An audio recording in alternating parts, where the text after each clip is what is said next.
एकजना शिक्षक साथी आउँदै हुनुहुन्छ। खास मैले चिने जानेको सर उहाँ रेगुलर मेरो पसलमा आउनुहुन्छ। उहाँले थाहा नपाउने गरी मैले भिडियो बनाउँदैछु। हेरौँ है त। ओहो हजुर नमस्कार नमस्कार। तपाईँ शिक्षक मित्र होइन मित्र? हजुर हजुर। अनि के छ तपाईँ अझ आज पनि आन्दोलनबाटै हो कि? आज पनि हेर्नुहोस् आन्दोलनबाटै आएको। आन्दोलनबाटै हो। हजुर। यत्रो 20-22 दिन झन्डै 25 दिन पुग्न लागिसक्यो। यो आन्दोलन टुङ्ग्याउने तयारीमा तपाईँहरू हुनुहुन्न? हामी चाहिँ छिटोभन्दा छिटो यो आन्दोलनलाई टुङ्ग्याउने प्रयासमा छौँ। ए अँ कसरी टुङ्ग्याउने देखिएन नि त? यत्रो 22-25 दिन भइसक्यो, कुनै छाँटकाटै देखिँदैन त? होइन, हामी यो सचिव सत्रको चाहिँ यो 82मा आइपुग्दाखेरि ए अँ यति बेला चाहिँ विद्यालयमा भर्ना गर्नुपर्ने, पाठ्य पुस्तक वितरण गर्नुपर्ने, छिटोभन्दा छिटो चाहिँ पठन पाठन गर्नुपर्ने, यसमा हामीलाई धेरै दुःख लागेको छ। यसै गरिकन देशव्यापी रूपमा कक्षा 12को परीक्षा हिजोबाट चाहिँ सुरु हुनुपर्नेमा यो चाहिँ सरेर पछि जाँदाखेरि पनि हामीलाई एकदम दुःख लागेको छ। यसबाट चाहिँ कोही कसैलाई विशेष गरिकन हाम्रा चाहिँ विद्यार्थी भाइ बहिनीहरूलाई चाहिँ उनीहरूको कुनै पनि हालतमा उहाँहरूले चाहिँ पढ्न पाउनुपर्ने हुन्छ। यो परीक्षा चाहिँ 21 गतेलाई सारिएको छ। यसबाट पनि हामी चाहिँ एकदम दुखित भएका छौँ र पनि अक्षरांश कसैलाई पनि घाटा नहुने किसिमले चाहिँ यो चाहिँ अगाडि बढाउनु पर्ने देखिन्छ। तर अनि होइन, यो पछिल्लो समय फेरि आज सर्वोच्चले के आदेश जारी गरे जस्तो लाग्छ मलाई? के न्युज हेर्नु भएको छ कि छैन? हजुर, भर्खरै सर्वोच्च अदालतले चाहिँ एउटा सूचना जारी गरेको छ।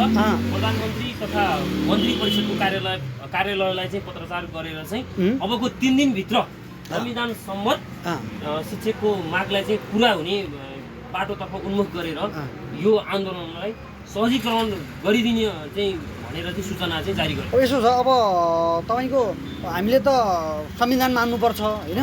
संवैधानिक निकाय अन्तर्गत र सर्वोच्च अदालतले आदेश गरिसकेपछि अब 2-3 दिनमा राज्यले केही न केही निर्णय ल्याउला। त्यसमा त तपाईँहरू सहमतिमा केही न केही एउटा बिन्दुमा पुगेर तपाईँहरू घर फर्किनुहुन्छ भन्ने आशा छ। किनभने म पनि एउटा अभिभावक हो होइन? त्यसले गर्दा विद्यार्थीहरूको पठन पाठनलाई तपाईँले विशेष ख्याल गरेर अलिकति केही न केही लचकता भए पनि अपनाइदिएर चाँडो विद्यालय फर्किदिनु हुन्थ्यो कि भन्ने मेरो पनि चाहना है सर। फेरि हजुर, अब यो सर्वोच्चको चाहिँ सूचनालाई भनौँ न आदेशलाई चाहिँ मान्दै अबको चाहिँ 2-4 दिनमा उहाँले 3 दिन चाहिँ सरकारलाई चाहिँ दिनुभएको छ। र अबको चाहिँ आइतबार सोमबारसम्म चाहिँ छिटोभन्दा छिटो काठमाडौँ केन्द्रीय शिक्षकहरू चाहिँ आफ्नो चाहिँ हरेक मागहरू पुरा गरेर एउटा चाहिँ निश्चित बिन्दुमा आएर चाहिँ विद्यालय फर्किनुपर्छ भन्ने चाहिँ धारणा हो। हस् हस्, धन्यवाद। ल सकेसम्म छिटोभन्दा छिटो विद्यालय फर्किनु होला। मेरो बच्चा बच्ची पनि अब तपाईँहरूले पढाउने सरकारी स्कुलमै अध्ययनको लागि अगाडि बढाएको छु मैले।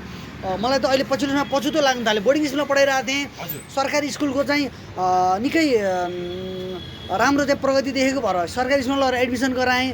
तर विद्यालय त सञ्चालनै नहुँदा म पनि एकदमै दुःखी भएका कारणले तपाईँहरू पनि केही न केही लचकता अपनाएर सर्वोच्च अदालतले एउटा चाहिँ हुन्छ नि आदेश जारी गरेको छ। सरकार पनि केही न केही लचकता अपनाउला, त्यही हिसाबले अगाडि बढ्नु होला। धन्यवाद सर, धन्यवाद। सर मैले भिडियो रेकर्ड गरेको थिएँ, तपाईँले अब थाहा पाउनुभयो कि पाउनु भएन है? यो चाहिँ भिडियो मैले अपलोड गर्न मिल्छ नि सर?